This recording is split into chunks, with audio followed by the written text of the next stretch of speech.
والسلام الإخوان. اشتد لقيتها يا الإخوان، أقسم لكم بالله العلي العظيم راه غير يجيبك هو اللي غادي يسلكك، يجيبك غتقول لي لا العائلة لا كذا لا هادي. أنا والله إلا غسلت يدي بكلش ما بقيتش كاع نتيق، ما تقول لي لا هادي ولا هادي. شت اللي يسلكك في هاد الوقيته هو يجيبك وش عندك.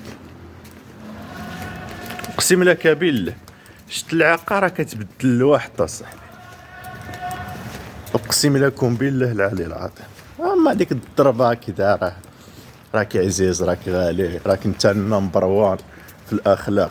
هذيك الهضره غير كولوها حيتاش ما بقاتش خدامه هذيك الهضره، فهمت. الاغلبيه نتاع الناس كيبينوا لك بالله الفلوس راه ما كديرش السعاده، يعني راه غير كذا، غير باش نتايا ما يكونش عندك داك الطموح. والله العظيم الا غير كينافقوكم، الا نقول لك نسبه كبيره والله الا العاقه ولد خالتي هي اللي تسلكك. راه الواقع هو هذا صاحبي. حنا نفترض سيدي انت ما عندكش، انا نفترض سيدي ما عندي زيرو درهم، سيدي غادي نمشي لواحد البلاصه، انا كنفكر نمشي لواحد البلاصه وعندي زيرو درهم. ايوا كي دايره هاد الساعه انا اللي غادي تتربى فيا، راه ما يمكنش اصاحبي.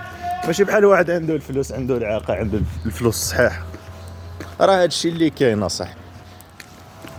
الا بغيت تضرب ضرب على جيبك.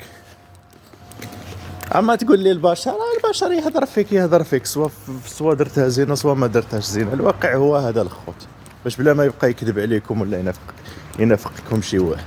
الصراحه راه هذا هو الواقع. وتحياتي.